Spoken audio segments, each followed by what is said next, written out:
Hello बच्चों, चलिए प्रश्न को पढ़ते हैं और समझते हैं।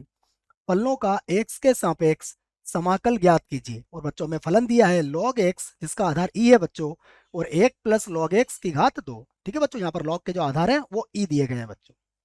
अब प्रश्न को हल करने से पहले प्रश्न के लिए बच्चों हम मुख्य अवधारणा लिख लेते हैं बच्चों। ठीक है, जिसकी सहायता से हम इस प्रश्न को हल करेंगे। तो अवधारणा मुख्य अवधारणा में बच्चों हम कुछ सूत्र लिखेंगे इस प्रश्न से संबंधित। ठीक है, देखो जिसमें बच्चों हम पहला सूत्र लिखेंगे कि यदि हमें दिया जाए बच्चों लॉग, और यहाँ पर बच्चों हमें लिख दिया जाए ए, और बराबर दे दिया जाए बी, और इसका आधार कितना हो बच्चों, ई हो।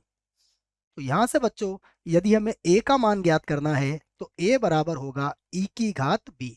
ठीक है बच्चों, ये लघुगणक का सूत्र होता है। ठीक है बच्चों, देखो इसी में हम बच्चों दूसरा सूत्र लिखेंगे जिसका प्रयोग हम इस प्रश्न में करेंगे, वो है बच्चों खंडज समाकलन। ठीक है, तो खंडज समाकलन का सूत्र होता है बच्चों u गुणा वी डी एक्स। ठीक है, तो ये होता है बच्चों u, उसके बाद v का समाकलन, फिर माइनस डी यू बटा डी एक्स अर्थात u का अवकलन, फिर बच्चों होगा v का समाकलन, और बच्चों जो भी आएगा उसका फिर से हम एक बार और समाकलन करेंगे। ठीक है, और प्लस सी। ठीक है बच्चों, तो प्रश्न से संबंधित ये दो सूत्र मैंने लिख दिए बच्चों, और भी जो सूत्र प्रयोग में आएंगे उन्हें हम लिख लेंगे बच्चों। ठीक है, अब देखो हमें जो समाकलन करना है बच्चों हमारे सामने है, तो हम लिख लेते हैं माना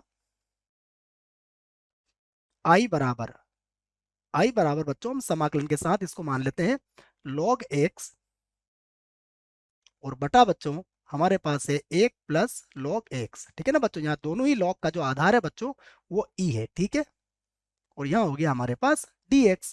ठीक है बच्चों, तो यहाँ से देखो आप, हमें इसे हल करने के लिए हम एक बार और मानते हैं बच्चों, माना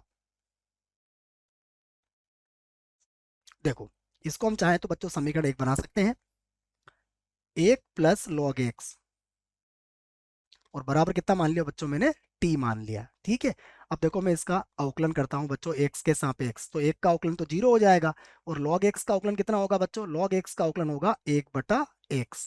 ठीक है बच्चों, तो बराबर कितना हो जाएगा, बराबर हो जाएगा dt बटा dx। तो यहाँ से बच्चों देखो मैं dx का मान निकाल सकता हूँ, मैं लिख देता हूँ dx का मान। तो यहाँ से dx बराबर हो जाएगा बच्चों x और dt। और अब यहाँ देखिए बच्चों हमने 1 और प्लस में बच्चों log x को कितना माना था, t माना था बच्चों। ठीक है, तो यहां से देखो log x का मान क्या निकलेगा बच्चों, log x का मान होगा हमारा t माइनस एक। तो देखो जैसा मैंने कहा कि इसका आधार e है बच्चों, तो यहां से x बराबर हो जाएगा e की घात t माइनस एक। ठीक है बच्चों, तो ये बात आपको याद रखना है, यहां से मैं वही मान रख रहा हूं।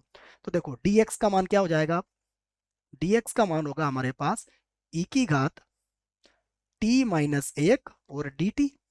ठीक है बच्चों, ये dx का मान हमने ज्ञात कर लिया है। अब समीकरण एक में यह मान रख देते हैं बच्चों। तो अब देखो बच्चों जब समीकरण एक में मान रखेंगे तो आई बराबर, देखो बच्चों समीकरण एक क्या आती है हमारे पास, log x, तो log x का मान क्या होगा यहाँ पर t माइनस एक। तो log x को हटा के लिख दिया बच्चों मैंने t और माइनस एक। ठीक है, और बटे में देखो बच्चों, बटे में हमने वह एक प्लस log x को क्या माना था, t, तो ये बन जाएगा t की घात दो, और गुणा dx क्या हो जाएगा बच्चों, ये होगा e की घात t माइनस एक, और ये बन गया आपका dt। ठीक है बच्चों, अब संपूर्ण समाकलन हमारा t में बदल चुका है। ठीक है बच्चों, अब देखो i बराबर, अब यहां से बच्चों जो हमें मिला है t माइनस वन, हम इसको लिख लेते हैं, देखो t माइनस एक। ठीक है, और यहाँ पर क्या है हमारे पास e की घात t माइनस एक, और बटे में है बच्चों t की घात दो, और ये हो गया dt। ठीक है बच्चों, अब हम इस कोष्टक को खोल लेते हैं। देखो कोष्टक को खोलने पर इसको अलग अलग कर देंगे बच्चों। तो देखो i बराबर समाकलन t का गुणा जब बच्चों इससे करेंगे तो t से t की घात दो कट जाएगा, तो क्या मिलेगा हमें, हमें मिलेगा e की घात t माइनस एक, और बटे में आ जाएगा ये t, और माइनस जब यहाँ गुणा करेंगे बच्चों तो एक का गुणा करेंगे, तो ये बनेगा e की घात t माइनस एक, और बटे में हो जाएगा t की घात दो। ठीक है बच्चों, और ये हो गया हमारा dt। अब बच्चों इनको भी अलग अलग लिख लेते हैं हम। देखो तो ये हो जाएगा हमारे पास 1/t और फिर ई की घात टी माइनस वन और डी टी।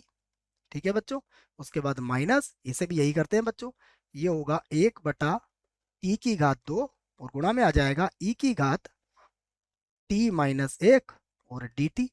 ठीक है बच्चों, यहाँ से देखो हमें पता है 1 बटा टी, और अब समाकलन कर लेते हैं बच्चों इसका ना, टी की घात -1 लिख के भी इसका समाकलन कर सकते हैं। तो अब देखो हम यहाँ पर खंडक समाकलन का सूत्र का प्रयोग करेंगे बच्चों।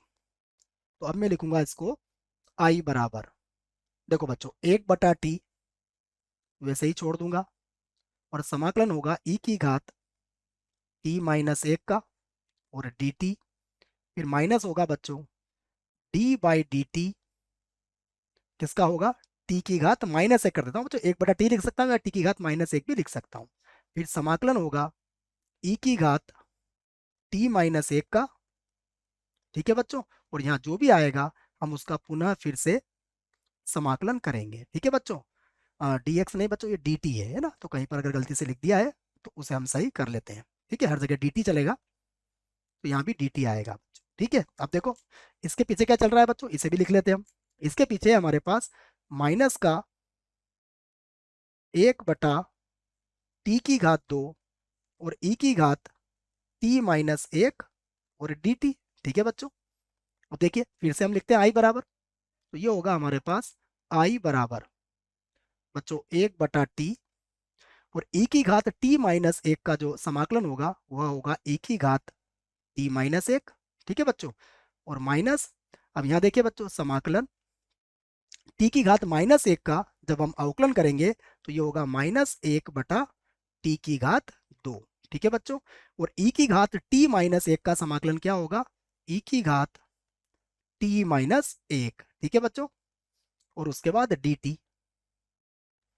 फिर देखो पीछे क्या चल रहा है बच्चों, पीछे हमारे पास माइनस का 1 बटा टी की घात 2 और गुणा है बच्चों ई की घात टी माइनस 1 और डी टी। ठीक है, देखो बच्चों फिर से लिखते हैं इसको, तो पुनः हम लिखेंगे आई बराबर, देखो बच्चों ये बनेगा ई की घात टी माइनस 1 और बटे में आ जाएगा टी। ठीक है, यहाँ देखो बच्चों माइनस को जब माइनस से गुणा करोगे तो ये मिलेगा आपको प्लस, और समाकलन हो जाएगा ई की घात टी माइनस 1 और बटे में होगा टी की घात 2 और डी टी। यहाँ पर है बच्चों हमारे पास समाकलन ई की घात टी माइनस 1 और बटे में होगा टी की घात 2 डी टी। अब देखो बच्चों यहाँ पर ये दोनों आपस में कट जाएंगे, ये प्लस का है बच्चों और ये माइनस का है, तो अब हमारे पास आई बराबर क्या बचेगा, देखो लिख लेते हैं हम, जो हमारे पास आई बराबर बचेगा, तो आई बराबर होगा हमारे पास ई की घात टी माइनस 1 और बटे में आ जाएगा बच्चों टी, और समाकलन हमारा हो चुका है तो प्लस लगा देंगे बच्चों हम एक अचर सी।